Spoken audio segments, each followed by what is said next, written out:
সুপ্রিয় দর্শক, আসসালামু আলাইকুম। জীবন গল্পে আপনাদেরকে স্বাগতম। প্রতিটি মানুষেরই জীবনে গল্প থাকে, কারো দুঃখ, কারো কষ্টের। তার ধারাবাহিকতা এক আপুর জীবনের গল্প শুনবো। সে কেন এসেছে আমাদের সামনে, কী জন্য এসেছে, কী উদ্দেশ্যে এসেছে, সেটা তা আপুর মুখ থেকে শুনবো। দয়া করে কেউ ভিডিওটা স্কিপ করবেন না, পুরো ভিডিও দেখার জন্য বিশেষভাবে অনুরোধ করা যাচ্ছে। আপু আসসালামু আলাইকুম। ওয়ালাইকুম আসসালাম। আপু কেমন আছেন? এই তো ভাই আছি ভালোই। ভালো আছেন না? আপু আপনার নাম কি? আমার নাম পপি। পপি, অনেক সুন্দর একটা নাম। আপু আপনার দেশের বাড়ি কোথায়? আমার দেশের বাড়ি রংপুর। রংপুর না? হ্যাঁ। ফ্যামিলিতে কে কে আছে আপু? মা আছে, বাবা আছে, একটা বোন আছে, বড় বোন। আপনার বয়স কত? বয়স 24+25 হবে। 24+25। আচ্ছা, বাবা কোথায়? বাবা বাড়িতে আছে। বাবা আছে। বাবা কি করে? বাবা এখন কিছু করে না, বাট এখন বয়স্ক লোক। আচ্ছা, যাই হোক। তো আপু আপনি মূলত এখন কি করতেছেন? আমি এখন বর্তমানে কিছুই করি না, লেখাপড়া এখন বন্ধ। মানে আমার আর্থিক অবস্থা তেমন ভালো না, তো তার জন্য লেখাপড়া বন্ধ রাখছি। এখন কোন পর্যন্ত লেখাপড়া করতেছেন? ইন্টার শেষ করছি। ইন্টার শেষ করছেন, আর্থিক অবস্থার কারণে এখন লেখাপড়া বন্ধ, তাই না আপু? হ্যাঁ। আচ্ছা, আমাদের এই মূল আপনি তো এখন সিঙ্গেল হ্যাঁ। নাকি কারোর সাথে রিলেশনে জড়ায় আছেন? না ভাই, আই এম সিঙ্গেল। একবার পিওর সিঙ্গেল? হ্যাঁ, সিঙ্গেল। পানির মতো? পানির মতো আবার কি? পানির মতো কোনো ভেজাল নাই? না। আপনার জীবন ওইরকম কোনো ভেজাল নাই, তাই না? না ভাই। আচ্ছা, তো যাই হোক, আপনি আমাদের এই প্রতিবেদনে কেন এসেছেন?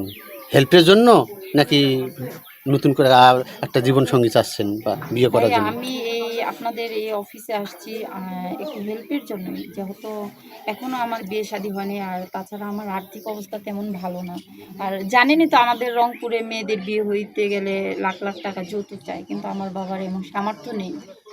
আপনাদের এলাকায় তো যৌতুক ছাড়া বিয়ে হয় না। হ্যাঁ, হ্যাঁ। তো আসলে আপনার কি দেশের থেকে বা বাড়ির থেকে কোনো ঘর আসে না, বিয়ের ঘর আসে না, সম্বন্ধ আসে না?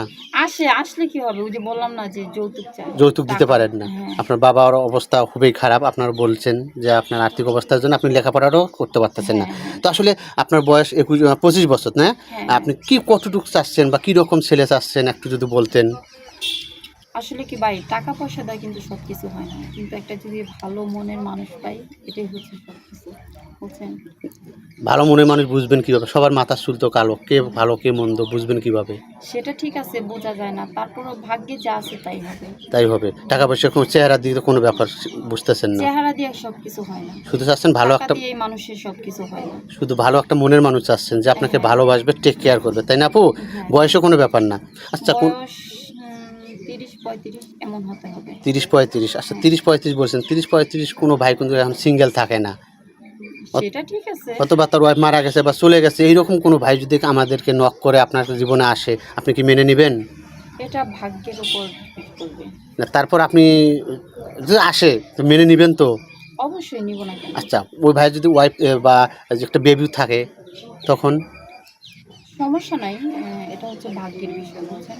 কোনো সমস্যা নেই, মেনে নেবেন, ভাগ্যে যা আছে যদি থাকে মেনে নেবেন। আচ্ছা, এখন তো সুন্দর কথা বলতেছেন যে বেবিকে মেনে নেবেন, তখন কি সৎ মায়ের মতো ব্যবহার করবেন নাকি? কেন? বাচ- মায়ের মতো বাচ্চার সঙ্গে কি সৎ না, না, করবেন না তো? না। সুন্দরভাবে থাকবেন। হ্যাঁ। আচ্ছা, কোনো ভাই যদি আপনার সাথে যোগাযোগ করতে চায়, আপু কীভাবে যোগাযোগ করবে? ভাই আপনাদের এই অফিসের মাধ্যমে আমার সাথে যোগাযোগ করবে। আমাদের সঙ্গে যোগাযোগ করলে আপনাকে পাবে, তাই না? হ্যাঁ, হ্যাঁ। সুপ্রিয় দর্শক, আসলে পপি আপু সুন্দর একটা কথা বলেছে। ওনার কোনো পার্সোনাল নাম্বার নেই, যোগাযোগের কোনো সিস্টেম নেই, কারণ ওনার অবস্থা একেবারেই খারাপ, দুর্বল। তো যাই হোক, কেউ যদি পপি আপুর সঙ্গে যোগাযোগ করতে চান এবং ওনার সঙ্গে কথা বলতে চান, তাহলে এই মুহূর্তে ডিসপ্লে একটি নাম্বার দেখা যাচ্ছে। এই নাম্বারটি ইউটিউব চ্যানেল কর্তৃপক্ষের। এই নাম্বারে ইমো, হোয়াটসঅ্যাপ খোলা আছে। এই নাম্বারে পপি আপুর একটা স্ক্রিনশট মেরে পাঠিয়ে দেবেন, সাথে ছোট্ট করে একটা ভয়েস মেসেজ দিয়ে দিবেন। অযথা কোনো ভাই ফোন কল করবেন না। আচ্ছা পপি আপু, আর কিছু আপনার আমার প্রশ্ন।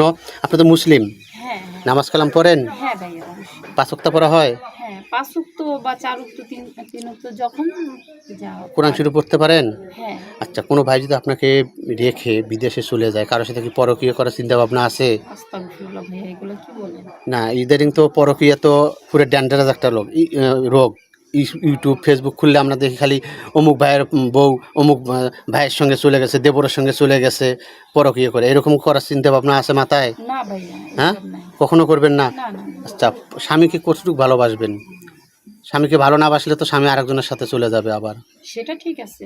কি রকম হ্যাঁ, আমার যতটুকু ভালোবাসার যতটুকু আমার কর্তব্য ততটুকু আমি চেষ্টা করব। চেষ্টা করবেন না? হ্যাঁ। ঠিক আছে আপু, আপনি ভালো থাকবেন, সুস্থ থাকবেন। সুপ্রিয় দর্শক, আমি আবারও বলছি, ডিসপ্লেতে নাম্বার দেখা যাচ্ছে, এই নাম্বারে যোগাযোগ করবেন। পপির আপুর স্ক্রিনশট মেরে পাঠিয়ে দেবেন, আমরা যোগাযোগ করায় দেওয়ার চেষ্টা করব। ভালো থাকবেন, সুস্থ থাকবেন, আল্লাহ হাফেজ, আসসালামু আলাইকুম।